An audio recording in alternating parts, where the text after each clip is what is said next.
I got my car worked on today, and it's got a clean bill of health, and it's the first like sunny day we've had in middle of nowhere, Northern California, and it feels like fucking forever. So I got to enjoy some sun. It looks And good. I saw a yeah, photo it was. on Twitter, and you Yeah, look like, I was like, damn, that's some darn good yeah. weather. It was. You know what? It was darn good weather. I had my sunglasses on. Oh man, I got a little sweat going. It was great. Brilliant. Perfect. Good. Yeah. Brought Taylor on to have a chat about the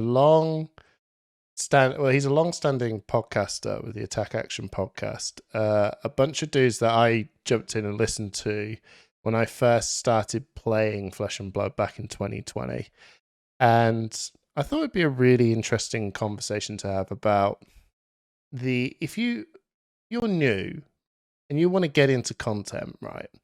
A lot of people obviously jump on the YouTube bandwagon, right? Which I think that was something that even you as like, I think for yourself as well, wasn't it like a little bit of a, what do we do we've got to do something with YouTube, right? You got to do something, but you want to remain as a podcast, right? So you stick to the Podbeans and the Spotifys and the Apple Musics and stuff. That's really the platform you want to sort of maintain and hold. But a lot of people jump on YouTube, but there is a good amount of people that actually go, I don't want to be in front of a video. I've got nothing visual really to say. I want to actually put my time and effort into audio podcasting, which is which I think is an amazing sort of avenue to go down, because I think it sort of creates a lot of freedoms for a lot of people to listen to people on the way to work. Do you know what I mean? Because you kind of just want to you don't want to be full in, you want to be kind of half in, and then podcasts are amazing to kind of be halfway into a conversation. I used to do a delivery job, and so I just needed a ton of things to listen to because I'd be in the car for like 9 to 12 hours a day. And so, audiobooks are good sometimes, but sometimes you just like maybe want to laugh or feel like somebody else is hanging out with you and you're not alone in the car, and podcasts are really good for that. Like you get, it's like music, isn't it? Like, if you can listen to the music video on YouTube, right? But you kind of just want to just be in your own space. So I just want a pair of headphones on and I just want to listen. I want to kind of just hear and do something else at the same time. So 100% podcasts are amazing for that. I still think podcasts are better viewed on Spotify than it is on YouTube. Yeah, I think I mean, I don't know. I don't have the numbers. Somebody does. Yeah. Joe Rogan does, I'm sure. I do know. So that's the weird.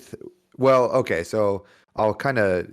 Sorry, I've kind of answer your question a little bit. I've destroyed you. No, I just no. I can jump right back into that river. So because I listened to so many podcasts, I was like, man, this seems cool. I could talk. I could do that. Because I'm a teacher now and a coach, and that's what I do for my job is basically talk. And then now one of my hobbies is continuing to talk and lecture and that sort of thing. So I was like, well, I just got to find something cool to talk about or something. And then just in early 2020, right after me and some buds got into this game, I asked one of my friends, like, hey, do you just want to just like have a Flesh and Blood podcast? We're fucking unemployed and not doing anything else. So let's try it. And he was like, yes. And I was like, cool. And then we just recorded our first episode and kind of gave ourselves some guidelines on how often those wanted to come out. And we just had like a lot of ideas and things and stuff. And really Session Blood was kind of the one of the few podcasts happening. It was like Session Blood. Sasha Markovic still had his podcast out, and Outcast Haven had just kind of started doing Flesh and Blood stuff. So we felt really early to the game, and we're like, let's hop in. Which I feel like we should be more famous than we are currently because we've been doing it so long. But that's, I guess, a different tangent. But yes, and I had like a little bit of background in high school. We had like a broadcast journalism class where we had to like learn how to use some editing software and record and do interviews and stuff and then put that on some local radio. So I had like a little idea of how to use some software and that sort of thing Yeah, and how to do a microphone and then we just went for it, you know. that's so cool. Like, I think that's pretty much what happens. I think that is literally the Yeah. birth of everyone's journey, including um, ourselves. Yeah, I think and that's one of the things I enjoy about your podcast is the that's the thing you enjoy basically about any talking heads podcast, right? That's not informative, really. Like, I don't know, there's like a million history podcasts, right? Mm-hmm. Or murder mystery or that type of shit. But anyone where people are talking, it's half what they're talking about and then half the relationship those people have together. And that's one of the things I think that's great about your podcast is your relationship, the trifecta, right? And then about our podcast is that me and Isaac have, we grew up together. Like we were on Yeah. the same little football team together. And I use the UK version football, right? What is it? So Soccer? Is it you play soccer? Yeah, we Oh, played okay. Yeah, soccer. all right. Good. Because Yeah, I don't, yeah. don't get me wrong, me and Simon are big NFL fans. So if we do hear I an know. American I realized say, that. yeah, Yeah, when you say football, yeah, my head does go, oh, totally. American football? Like, Yeah, no, yeah. soccer. I was trying to be inclusive to your Oh, well, thank you. You are. European audience, but that's Actually, a lot of okay. Europeans say soccer still. It's not many people say football, turns out. Oh, I know. well, Weird. Yeah, then ha. I thought everyone said football, but apparently the only people who made the game say football. Totally. So yeah, I mean, although like you're the uh not the dichotomy, but there's three of you, so trichotomy. I don't know. Yeah. Uh, some people have commented on our podcast that like they can't really tell me and Who's Isaac's voice apart, and I'm like, really? I feel like we're so different, but I guess because we're from middle of nowhere in Northern California, we're just two chill bros talking about cards, dude, I and love people it. can't tell us apart. So No, but I think it's that thing, isn't it? Of it's what I find. I don't know about you, but I think one of my first sort of questions, really, to start off with, is what was some of the pitfall learning tools you found going through being initially a dedicated podcast?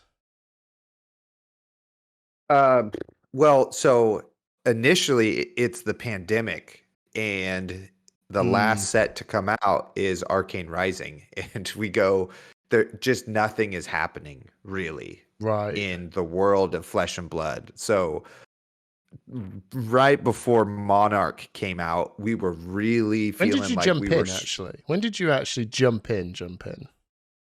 like start playing Yeah, or yeah. Like start the podcast. yeah, you were in. Yeah. When was that? So when does I forget anyway, June 2020, something like that. Right. So yeah. So Arcane Rising was probably just about around, right? I think it comes out in February, I think, Yeah, and then of Crucible Award that comes year. out. It came out in August, didn't it?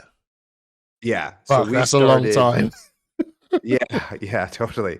So like Crucible comes out and I think it's like our third episode we start talking about it. So that was like a thing. But then there's like no events, and Mm, then it's not until May/June of that same year, I think, that a new set happens.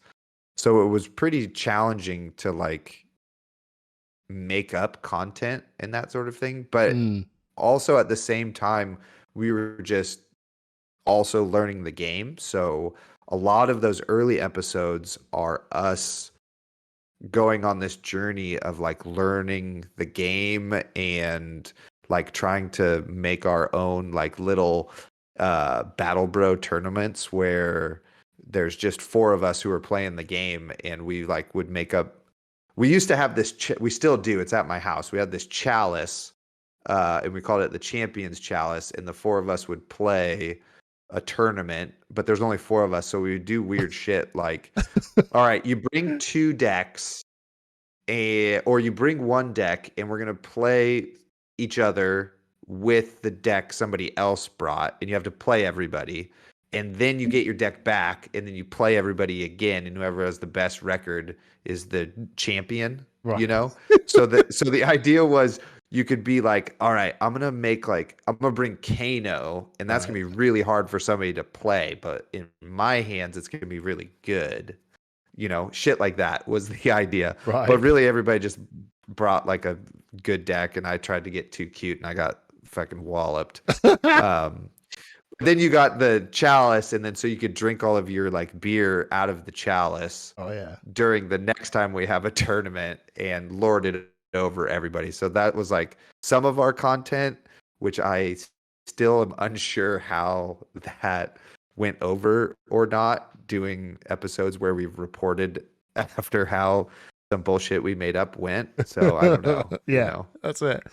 But it's like in terms of like growing, knowing that growth, it's, and I suppose really when you start, you kind of go down this rabbit hole. And I think this happens to, I don't know if this happens to everyone, but I think currently now where we are, if you're going to start something up, you're hitting the ground with, there is now a lot of channels out there all doing their shit, right?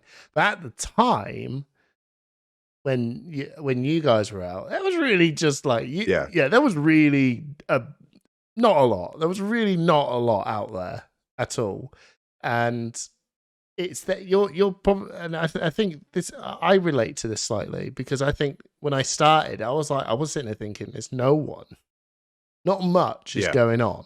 There's you Yeah, guys, yeah. there's Session Blood, there's a couple, right? Nothing going on in the UK. Right. No one in the UK is doing anything. Right. So you're not worried about growth. You're kind of just going, oh fuck it, let's record and rock and roll. And then Totally. and then Arsenal Pass comes along and they build their thing, and then some other people jump in, and then they grow, and then you kind of can't help yourself but kind of think, oh well, what if, you know what I mean? When you see someone else grow, and you kind of then have to review what you do and go, Totally. how do I get? How do I reach? How do I get reach? Right. Like these guys are getting reach, and it's not just Arsenal Pass, but Arsenal Pass was an incredible example of how the hell are these guys doing it? Like they came out the exact same time as we did, and some other people like Session Blood were doing relatively well, at the time. How are they getting that reach? How did you find just being where you were just like podcast only content? Like, how did you find thinking, what do we need to do to get our reach out there, get more people to listen to what we're saying? Did that matter? You know what I mean? Yeah, totally. No, that's like the question, right? And something we kind of continually talk about. It's like, how famous or whatever internet famous do we need to be to feel like we've made it? You know what I mean? So it's like if we get like 1,000 subscribers on YouTube, is that it? Did we do it? Or then are we going to go like, now we need 2,000, etc. Do I need this to be an actual legit source of income? Yes, I do. Subscribe to our Patreon, please, everybody. That would be awesome. Yeah.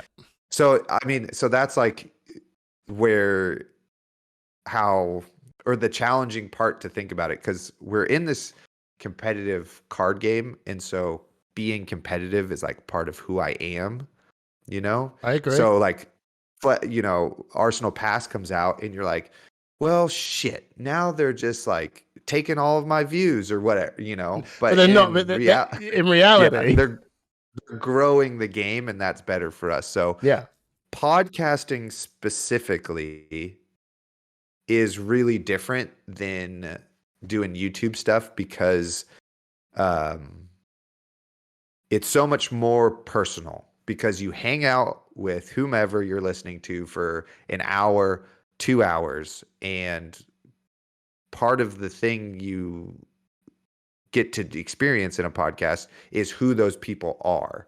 So like, you know, you have kind of this one-way friendship with these people. And so even though you maybe don't get, at least for us anyway, initially when we were pure, I mean, we spent basically the whole first year of our podcast without anything really on YouTube, you know, yeah, or dabbled in like, you know, like, I don't know, we'll sit down and play Blitz for 4 hours, record that, don't edit it, throw it up there. yeah. Maybe somebody will watch that. Who cares? But the fans you make through just podcasting or being a podcast focused channel are really loyal. Like they Yeah. really are into you and your podcast and your inside jokes. Like, you know, we have this whole bit on our podcast because I have this um, miniature orchard field. I have a larger piece of property. So a big part of You have my an time. orchard field. Yeah. Yeah.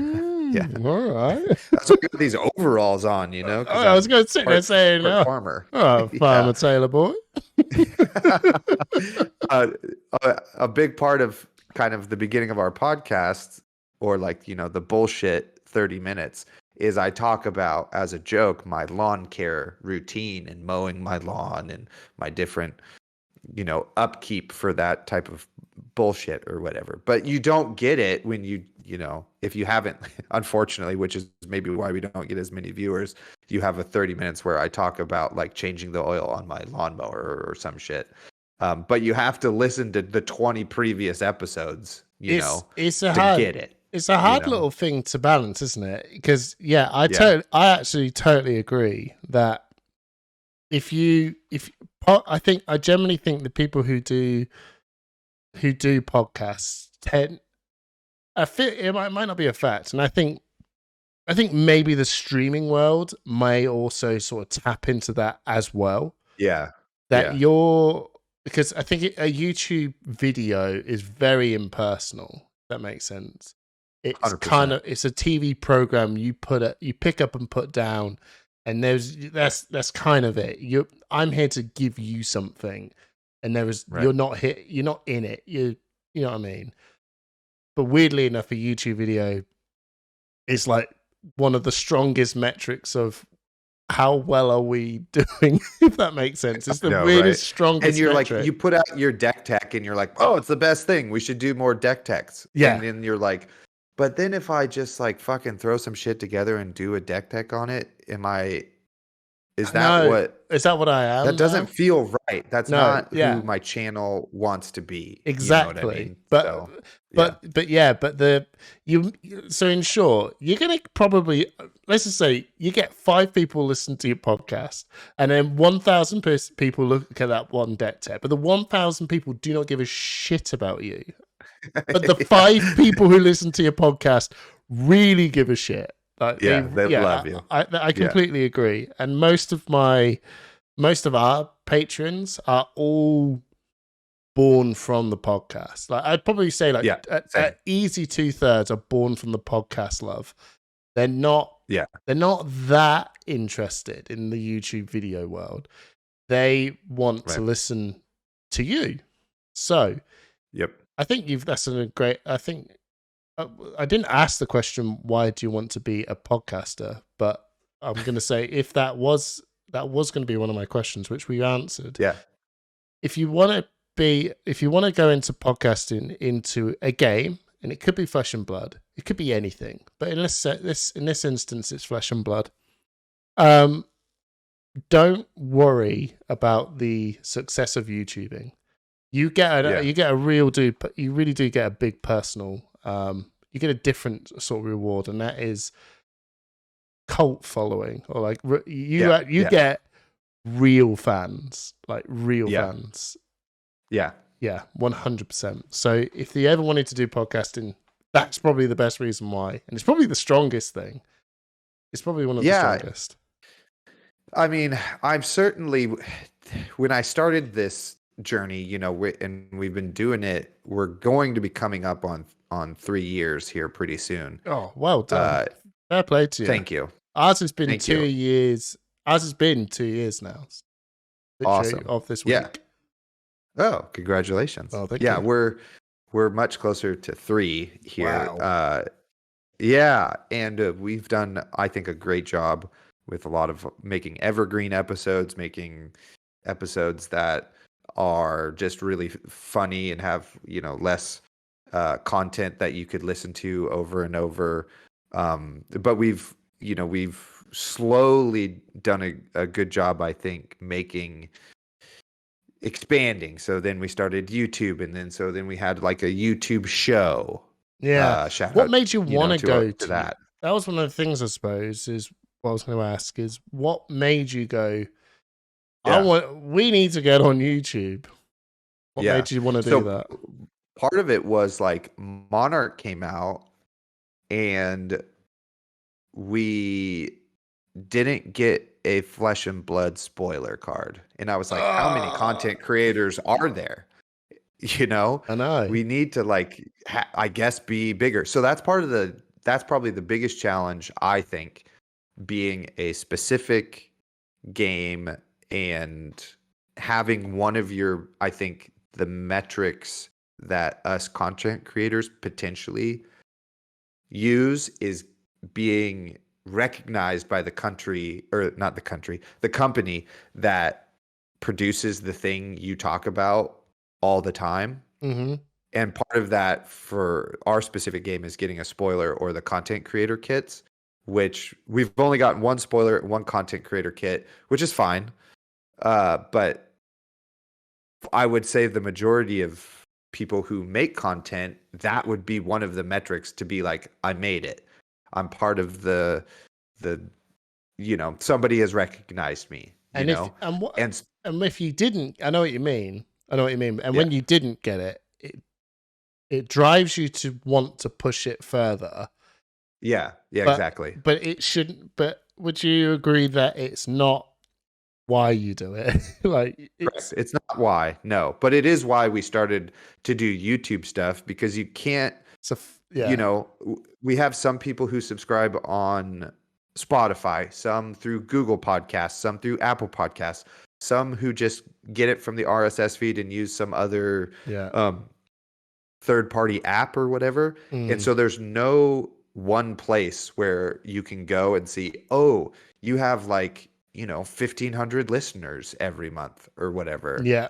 Whereas YouTube, you just go to the YouTube and it shows you exactly how many subscribers and all of their content that they produce is right there in video form, and you can see how large the audience is. And that's the challenge of podcasting, is we don't have a centralized place, which is also the beauty of podcasting, because Apple Podcasts could fucking blow up in smoke, or Spotify could burn down, and you can just put your podcast somewhere else. Like if YouTube goes, people's jobs are done for. Yeah, you know what the I whole mean? fit. Yeah, 100. Oh my god, if YouTube was destroyed, it would be pandemonium, right? So it's like, that's the blessing and the curse of podcasting, is you can't stop us.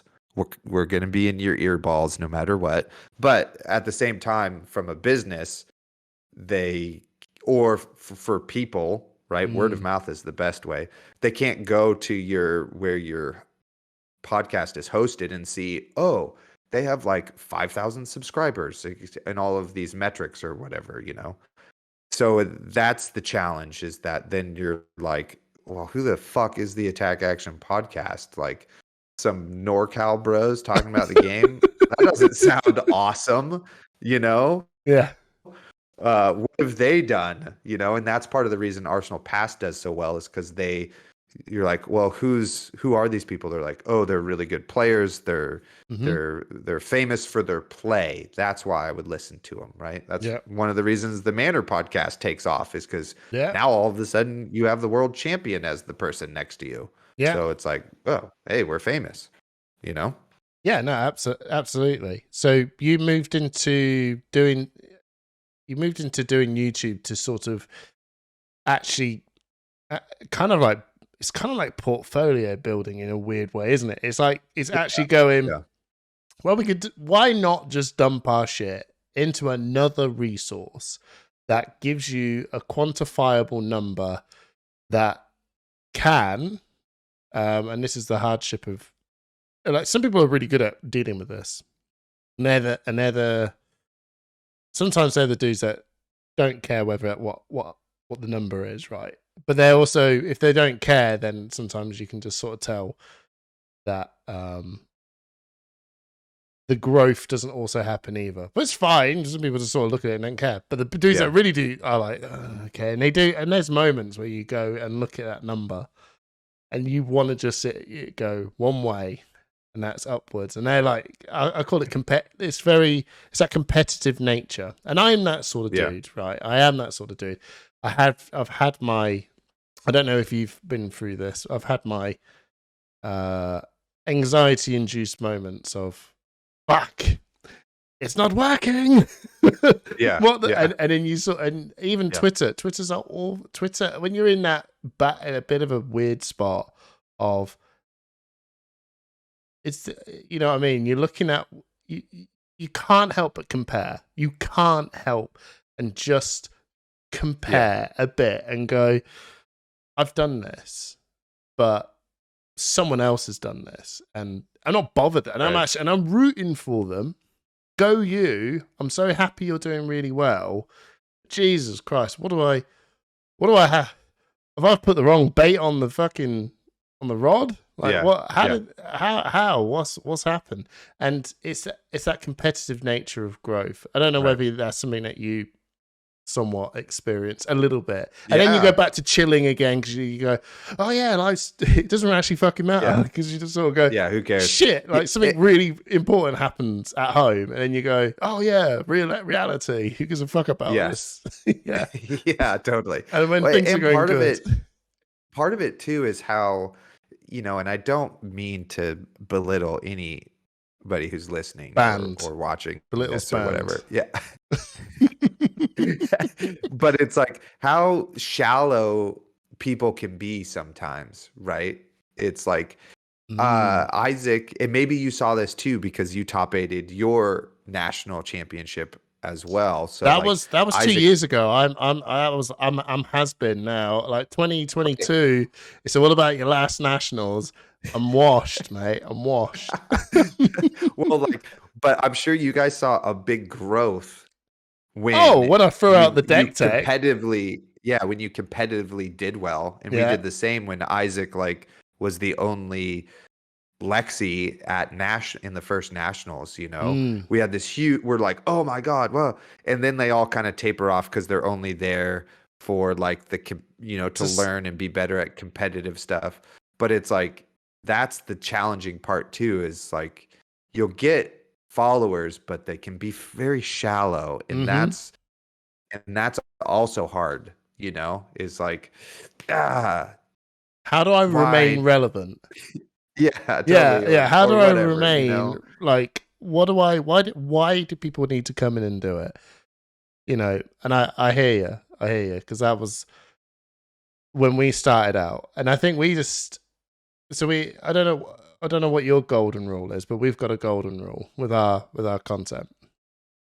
As long as we can meet up every other week, me, Simon, and Trip, record a podcast and do that and put it out there, no matter what else happens, nothing else happens. If we don't ever happen to do a deck tech again because I've lost my arms or whatever, or it's It doesn't matter who gives, as long, if we can't do that anymore, then we simply don't exist anymore, because that is the seed core root.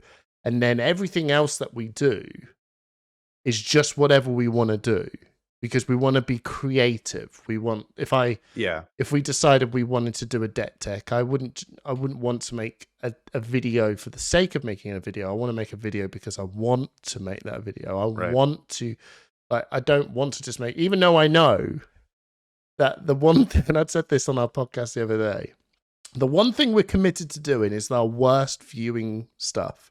We're committed to making the worst viewing stuff, which is the podcast.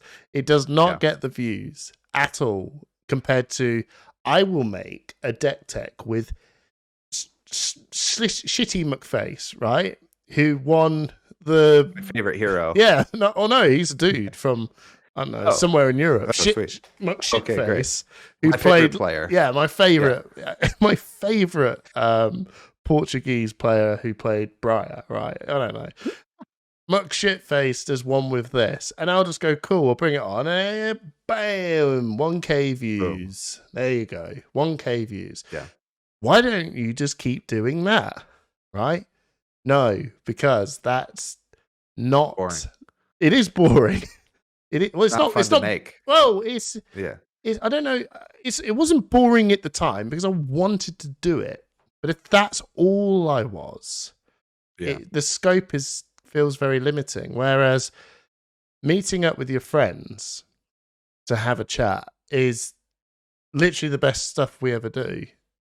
And I'm telling you now, go listen to Attack Action podcast. Go listen to our podcast episodes, because I'm telling you, right? And I know you don't give a shit because you want to see the new fucking Riptide deck or whatever. You want to see some budget thing from whoever fuck knows what, or whatever Michael's got to say, whatever Hayden and Brendan's got to say. I'm sure that's far more up your alley. But you're missing out on some golden, like, some real heartfelt, real golden moments between human beings and their lives, and how they're tying this game into their stuff. And you're honestly, it's just, I feel that they're our best stuff. So that's our golden rule.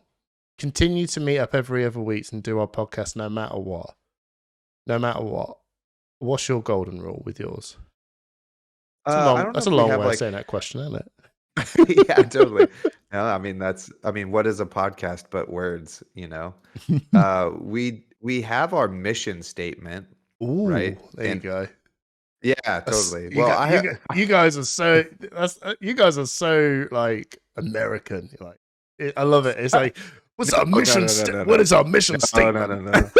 Okay, so I have to preface this with, like, so Isaac is my co-host, and so is Colin, is our producer. You know, he's a huge part of what we do as well. And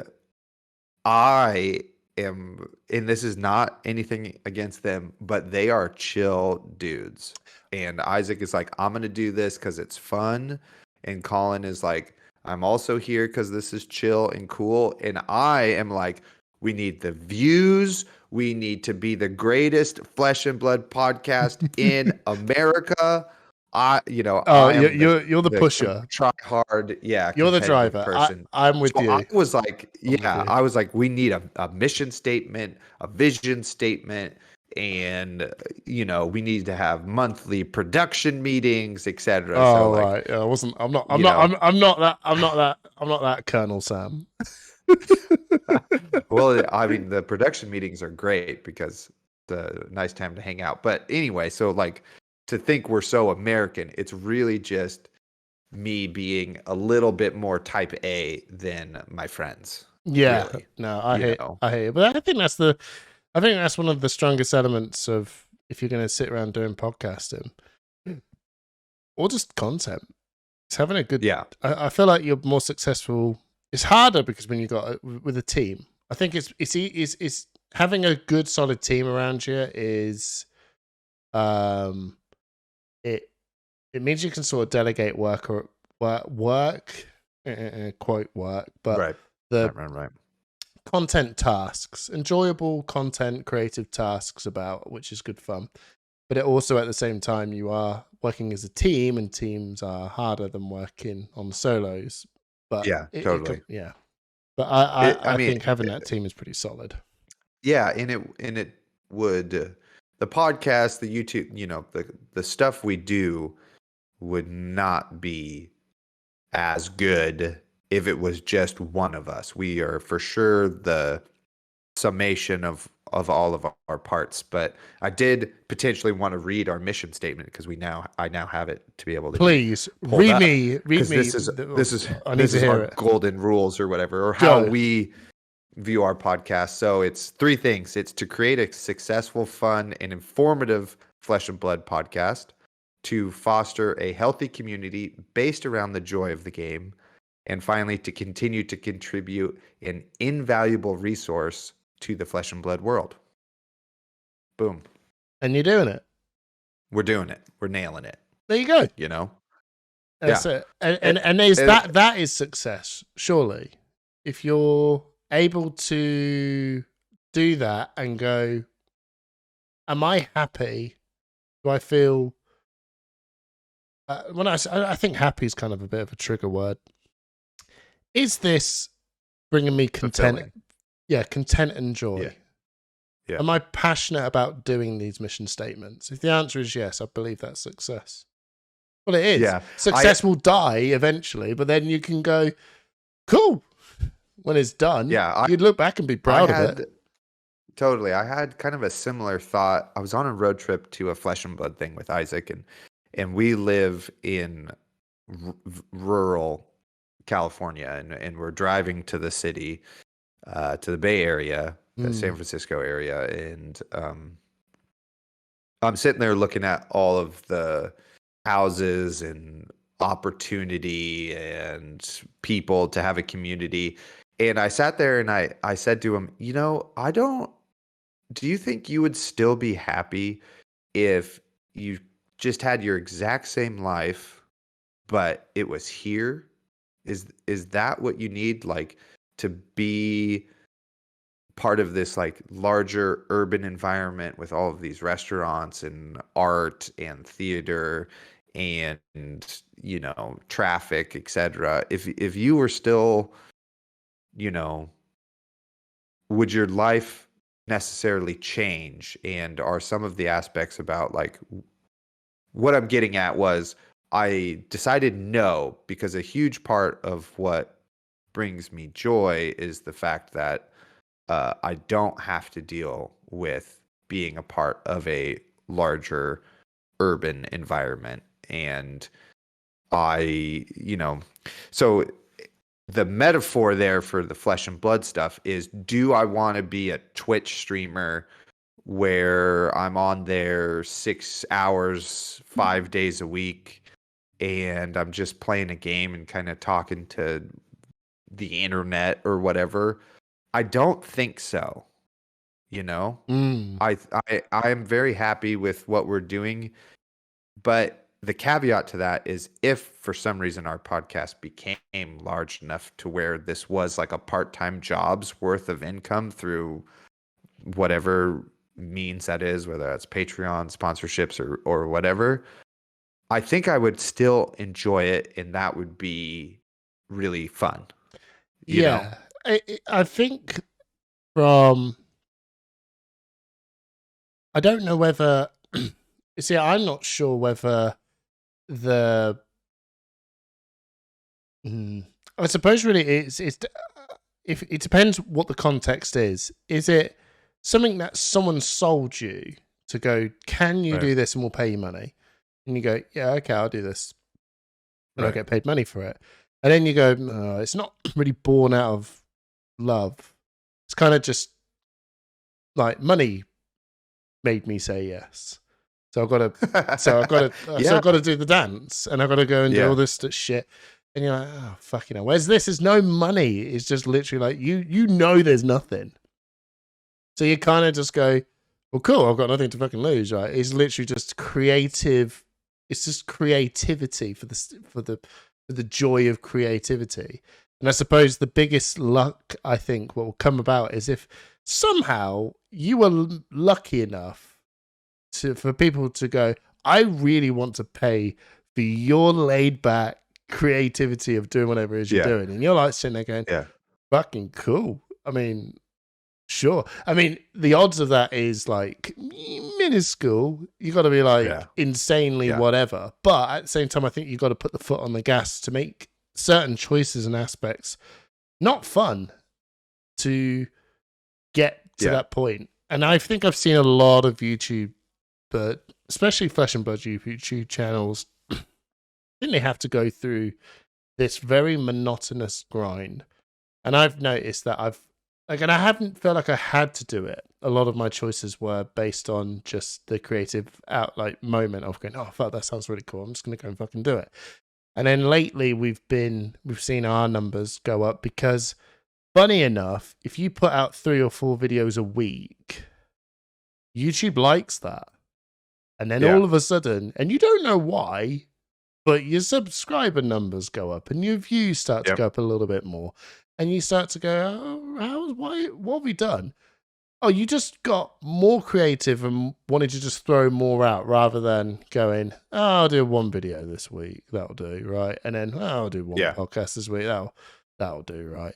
You know, because life's getting in the way and whatnot.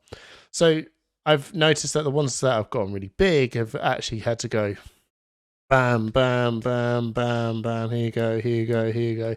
Have another, have another, have another. Is it good? Who gives a fuck? Have another one, baby. Yeah. This is probably shit too. Who gives a shit? One more video.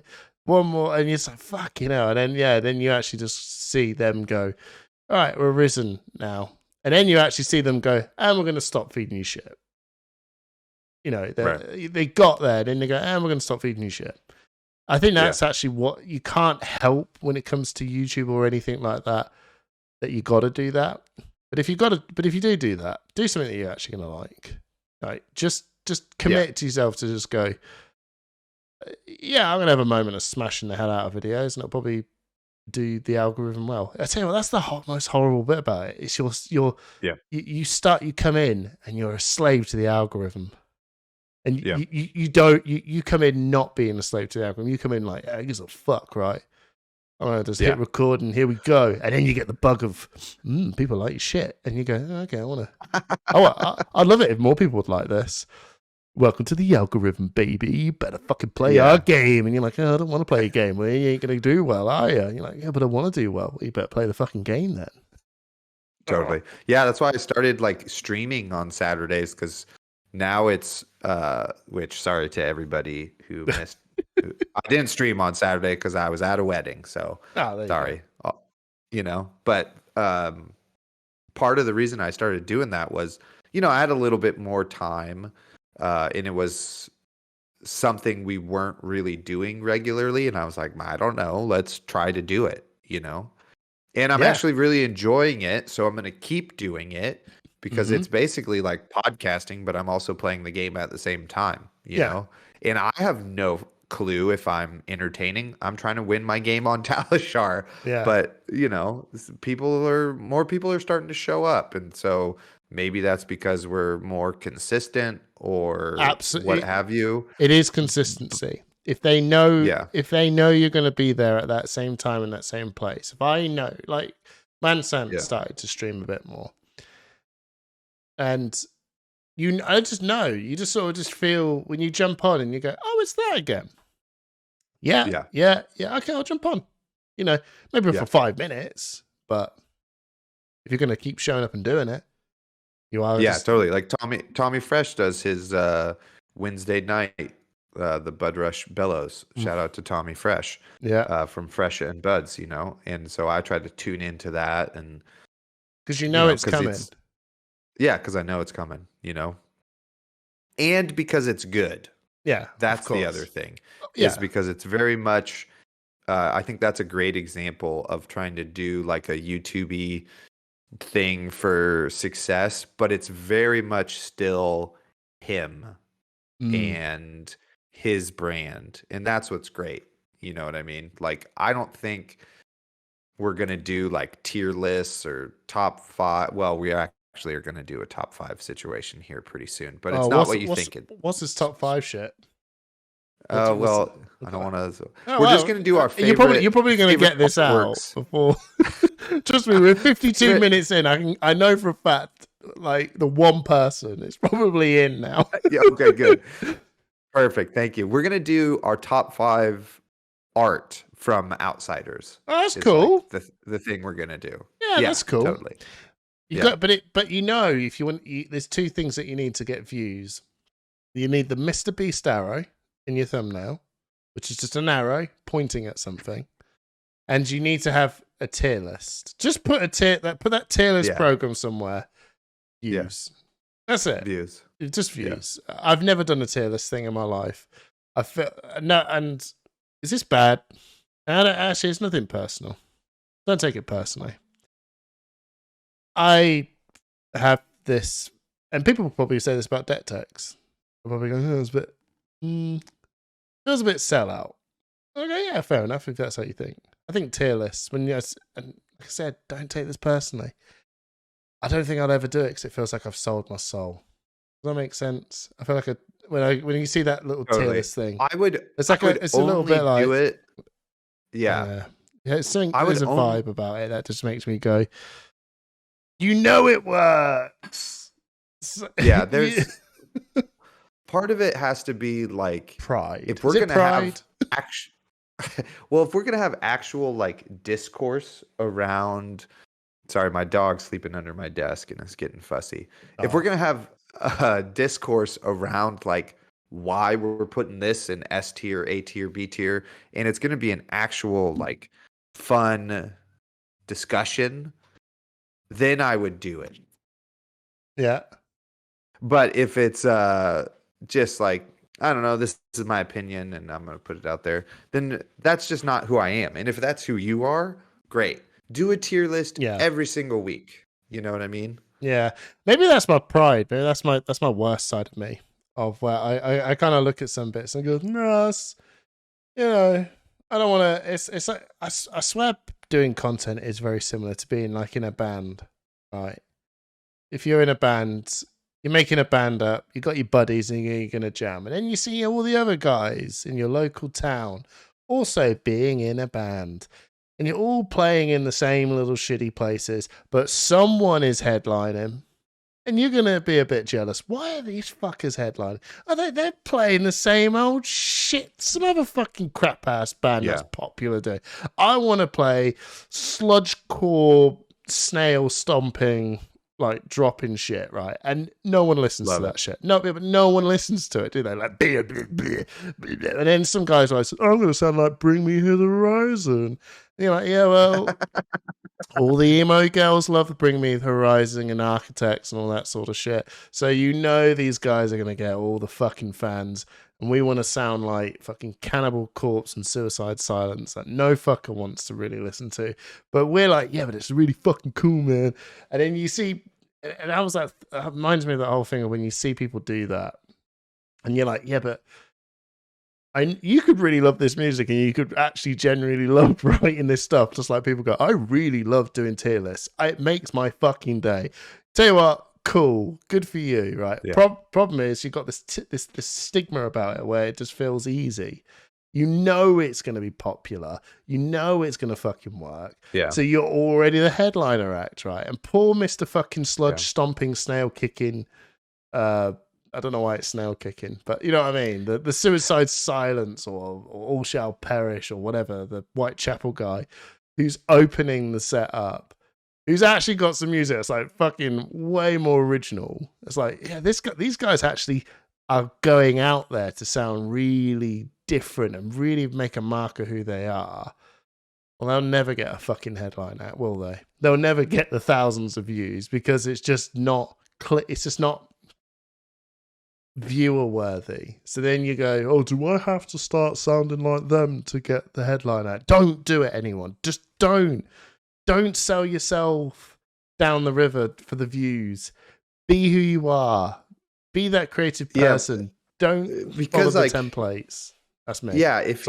If you're trying, like, there's how to say this, there's like if you just do what's popular, you're like, well, then I'll be popular.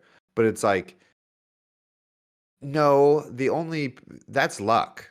It's like Mm-hmm. being a professional athlete, is like you're really good, you're tall, you're fast, you're strong. So is everybody else at the level at which you're doing it, and only a few of them get to then be a professional for a length of time that makes it so that was their career and it changed their life. You know what I mean? So Mm. like there's a level of you have to do it for the sake of doing it, because eventually you'll get to a spot where you're at the combine, you're at the NBA workout, and nobody gave you an offer. And if all of those moments leading up to that quote unquote failure weren't fulfilling in some way, then like I don't know, how you come back from that.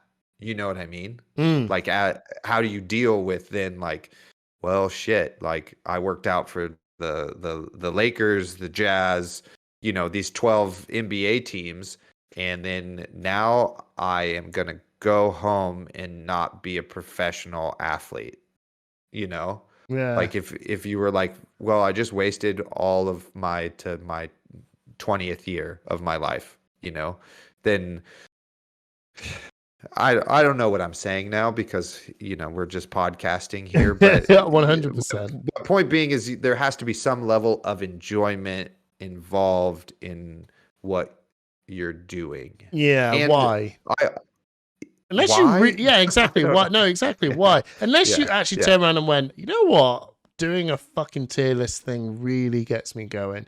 I actually have a lot of creative energy to do. I don't know why I'm holding my hat on tier lists, and I really mean nothing.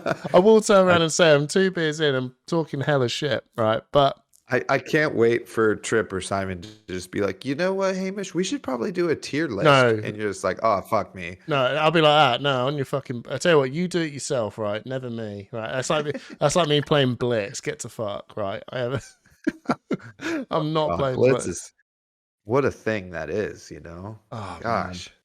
do you like Blitz? No, I mean, No. what's Do you like what's Blitz? off-putting No. about it is there's so many ways I enjoy this game. I love the art. I love the community. I Yeah. love Classic Constructed. I Yeah. love Draft. I love Yeah. Sealed. Mm. I love just opening packs. Yeah. But then I get to play Blitz, and I'm like, this is the thing I like the least out of all of the things I'm doing with this game. So Sealed why would I sealed is continue worse to for do me. it? Sealed's worse for me. Oh, Oh, I see, can't. I could do Sealed all day, all day.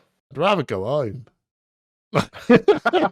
If someone's well, no, not if someone's coming to my house.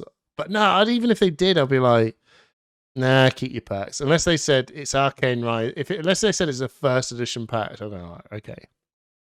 Well, then you're just opening packs, so it That's doesn't matter. that's all it is to me. That's all sealed Yeah. is. It's like it's pack. We're opening 3 packs and killing time. That's all it. And it's Six like, packs. oh, See, whatever. that's why you have a hard time, is you're not doing it right. You got to open 6 packs, Hamish. That's why your deck sucks. Oh man, yeah. No, but it's like 6 packs and kill time, and I think that's perfect for pre-releases. I generally think it's perfect because we all go, oh shit, cool, all new, all new, all new. Let's actually have a feel for the cards and do it. And then after that, it's like, yeah, fucking done. I am done with that shit. I don't need to sit around and try and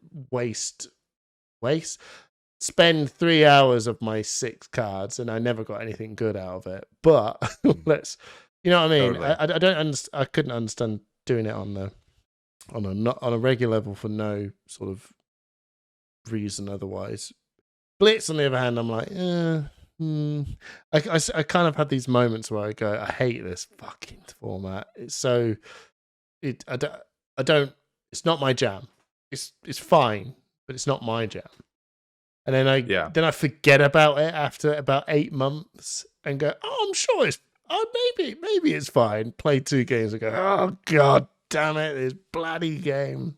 That's why I have no It's passion tough. for. I have no skirmish season. Is just it's dry season for me.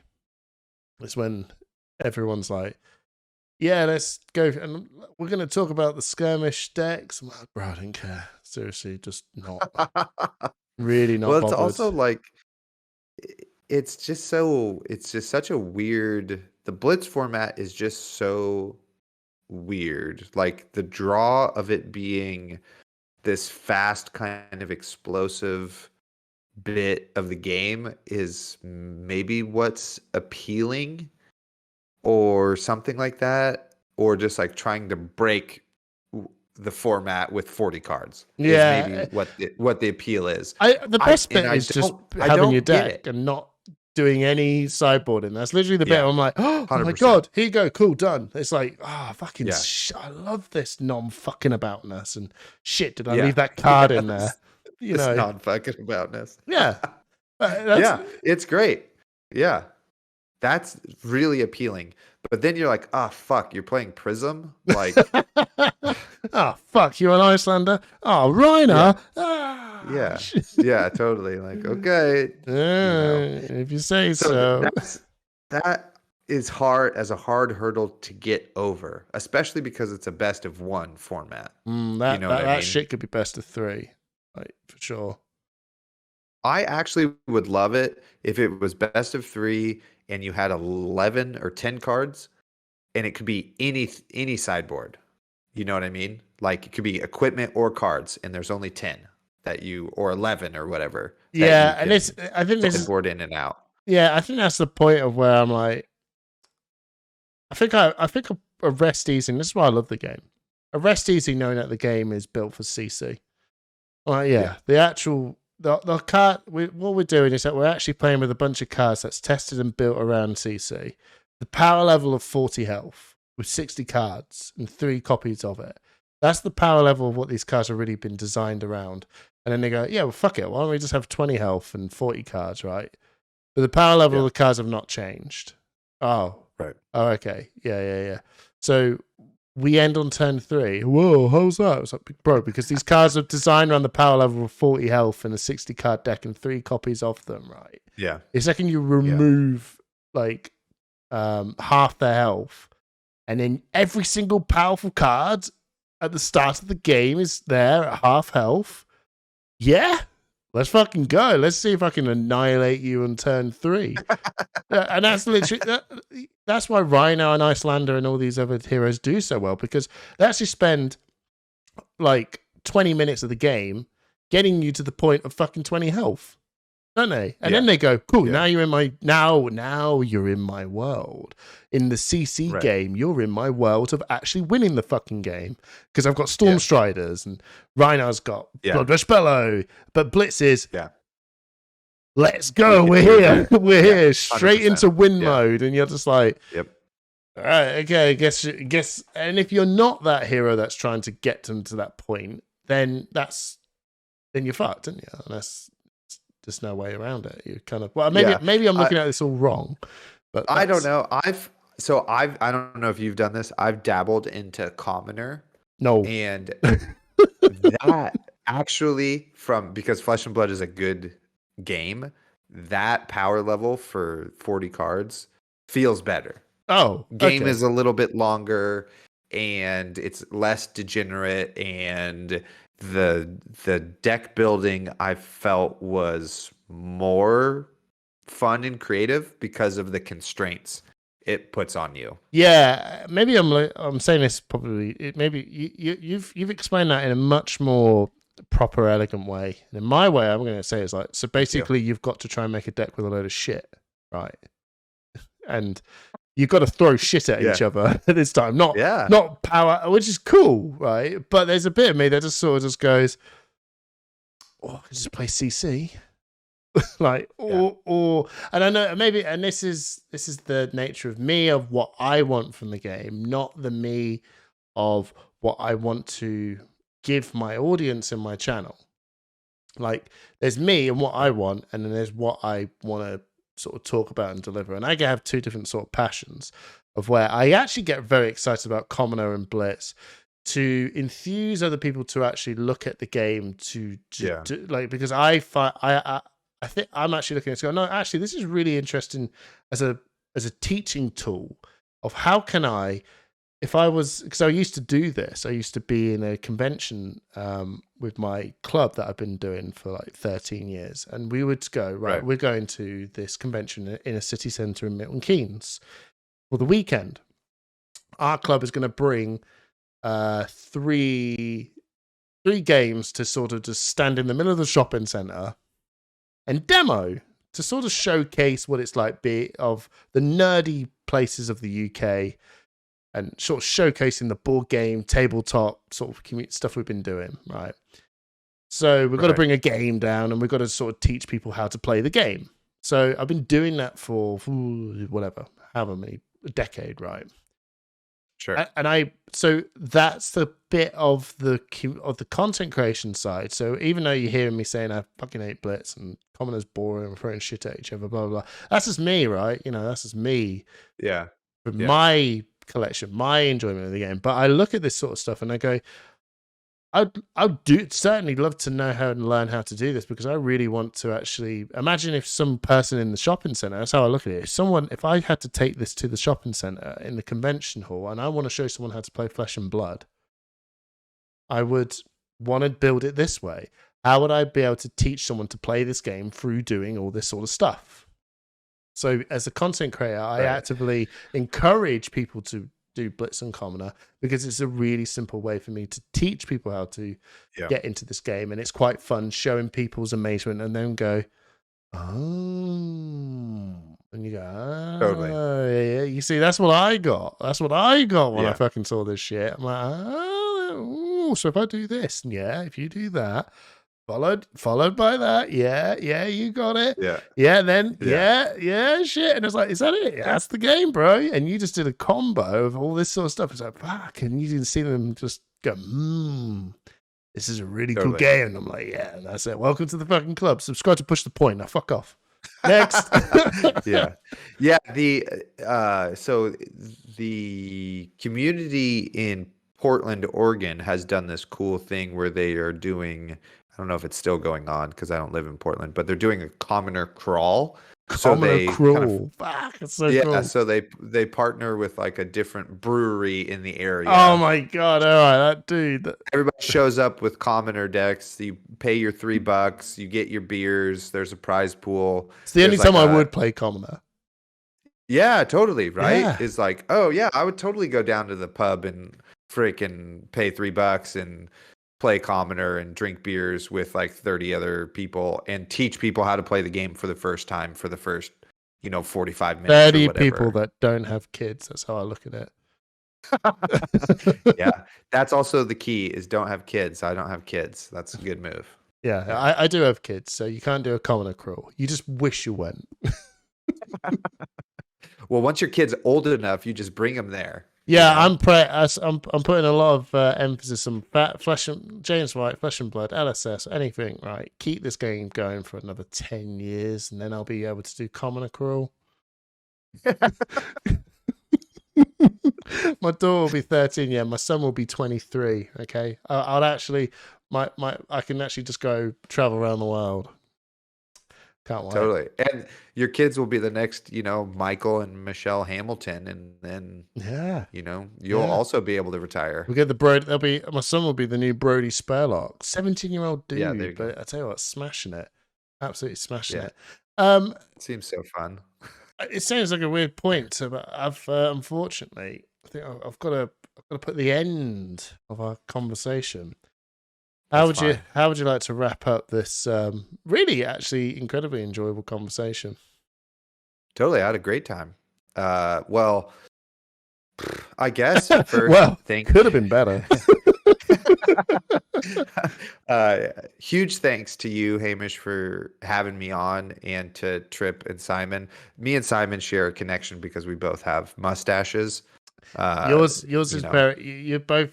You got very. Simon's is like wiry and long.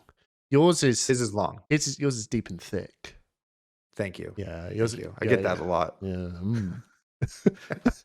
Do people come by and go, it's real deep and thick, and you're like, bro, I know. I was born this way. Yeah, totally. And then they try to touch it, and I slap their hand away. Did people actually touch your mustache? Anyway, I'm not good. I Some said we're going people to end try this. to. Yes. Some people Really? try to. That's Yeah. weird. I've got one. No one's ever decided to do that apart from my daughter. Totally. I used to also have a sweeping, curly handlebar mustache like Why Simon. did you stop? Because it's a lot of work, Mm. you know? And I'm a fairly active person. So, like, playing a full game of basketball with just like a sweaty Can you do the flopper. handlebars? I know you probably would say absolutely not because I'm not a fucking idiot, right? But the actual, proper, bro, you'd see that. Yeah. Well, anyway, it's a younger.